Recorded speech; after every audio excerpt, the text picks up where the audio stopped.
Hey everyone! Welcome back to Fast and Fun English. I'm Anna. And I'm Leo.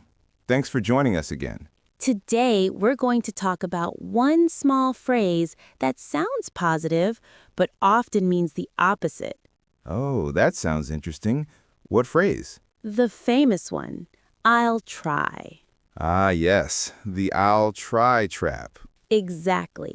When people say I'll try, they often don't realize it actually means I probably won't. You're right. It sounds polite, it sounds nice, but most of the time, it's just fear in disguise. Or laziness. Or both. Let's be honest, Leo. How many times have you said, I'll try, but deep down, you knew you wouldn't do it? Too many times. When I was in college, my friend asked me to go to the gym. I said, yeah, I'll try to go tomorrow. And did you go? Of course not. That's the point. I'll try is like a soft pillow for your guilt. Yes, it helps you feel okay for saying no without saying no.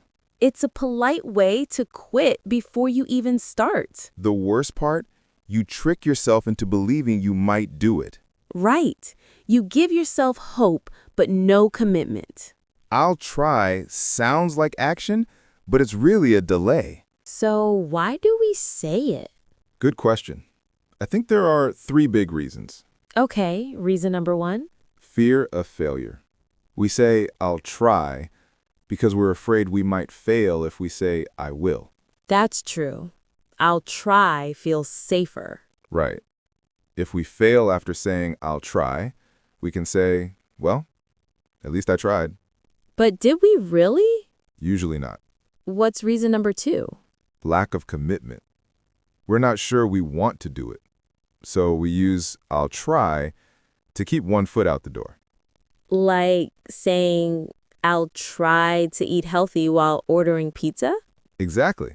And reason number three? To be polite. We don't want to disappoint others, so we say I'll try instead of no.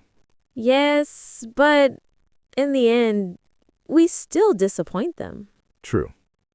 It's like giving hope that you don't plan to keep. You know, words are powerful. They shape our actions. When you say, I'll try, your brain doesn't prepare to win. It prepares to maybe, possibly, half-heartedly do something. Right. Try doesn't sound strong. It's weak and soft. Compare these two sentences. I'll try to finish my homework versus I'll finish my homework. One is a wish. The other is a decision. Exactly. I'll try lives in the future. I'll do lives in the present. That's deep. So, if we want to grow, we must be careful with our language. Because language shapes mindset. And mindset shapes results. Let's tell a small story. Okay. There's a man named Tom. He wants to lose weight. Every Monday, he says, I'll try to eat healthy this week. So what happens? Monday, salad. Tuesday, burger. Wednesday, pizza. Thursday, ice cream. Classic. Every week, he says, I'll try. Every week, he fails. Why? Because I'll try gave him permission to quit when it got hard. Now, imagine if Tom said, I will eat healthy this week. That small change creates accountability. It tells the brain, we're doing this. Yes, words change your energy. And energy changes your action. This reminds me of a story from my English teacher. Oh? I once told her, I'll try to finish my essay tonight. And what did she say? She looked at me and said, Anna, don't try, decide. That's powerful. At first, I didn't understand, but then I realized try was my way of avoiding pressure. Yes. Try keeps you safe, but it keeps you small. After that, I started saying, I'll finish it. And guess what? I did. Because your brain followed your words. You know what's funny? When you drop a pencil, you don't try to pick it up. You either pick it up or you don't. Exactly. Try doesn't exist in real action. Imagine someone saying, I'll try to stand up. They either stand or they don't. So when we say, I'll try, we are giving ourselves an excuse to stay still. Yes, life rewards action, not intention. Trying means thinking about doing something. Doing means becoming the person who does it. That's beautiful. The funny part? The moment you stop saying, I'll try, life gets simpler.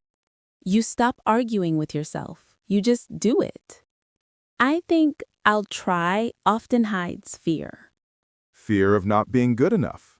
Fear of failure. Fear of responsibility. Because if you say, I'll try, and you fail, it's easy to say, well, I didn't really promise.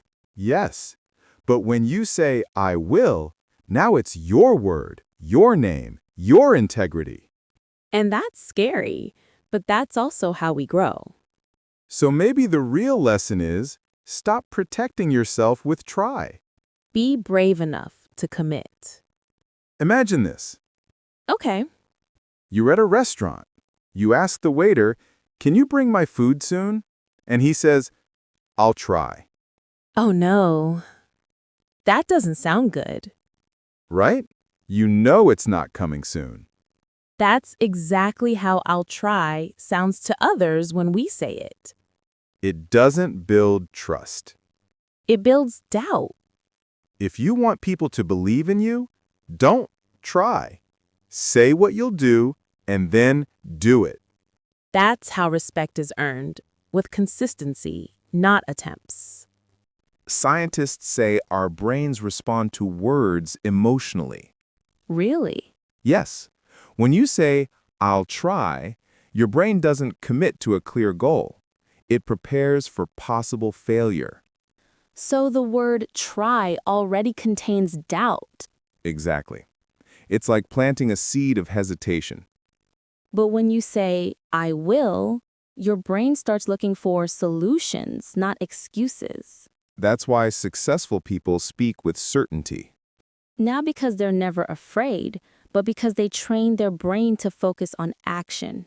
It's a mental muscle. And like every muscle, it gets stronger the more you use it. Okay, Anna, let's give some examples. Sure. Instead of saying, I'll try to wake up early, say, I will wake up at 6 a.m. Instead of, I'll try to eat healthy, say, I will choose healthy food today. Instead of, I'll try to learn English, say, I will study English for 30 minutes. These small changes make a big difference. Because your brain now hears commitment, not confusion. And when you commit, your mind helps you find a way. Exactly. The brain follows your direction. Let's end with a story about a girl named Mia. Okay? Mia always said, I'll try. I'll try to save money. I'll try to go to the gym. I'll try to start my business. And did she do any of it? No, she was always trying. So what changed? One day, her friend asked her, Mia, are you happy? She said, not really. Her friend said, stop trying, start doing. That simple sentence woke her up. She made a list of things she wanted to do and wrote, I will next to each one. And what happened? Slowly, her life changed, not because she was lucky, but because she stopped hiding behind try. She took ownership. And that's when she started to grow. The truth is, try sounds like effort, but it's often hesitation. It gives you comfort without progress. It's a soft way of saying, I don't believe in myself yet. So maybe the next time we say, I'll try, we should ask ourselves, am I afraid or am I lazy? Great question. And if the answer is fear, then do it anyway. Because courage doesn't say, I'll try. Courage says, I will. Hey, let's give our listeners a small challenge. Sure. For the next 7 days, don't say, I'll try. Replace it with, I will. Nice. And if you fail, don't say, I'll try again. Say, I will start again. This small language change can change your confidence. Because every I will builds your belief. And every I'll try breaks it. Let's summarize today's lesson. I'll try often means I won't. It sounds nice, but it's a polite lie to yourself. Fear and doubt love try.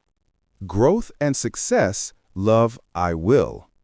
Your words become your world, so speak with power. Stop trying.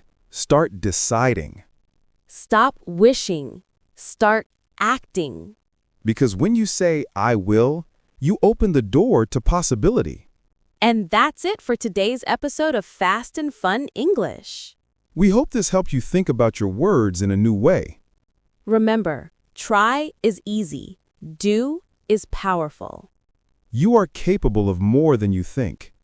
So go out there, make a promise, and keep it. Thanks for watching, and see you next time. Bye, everyone.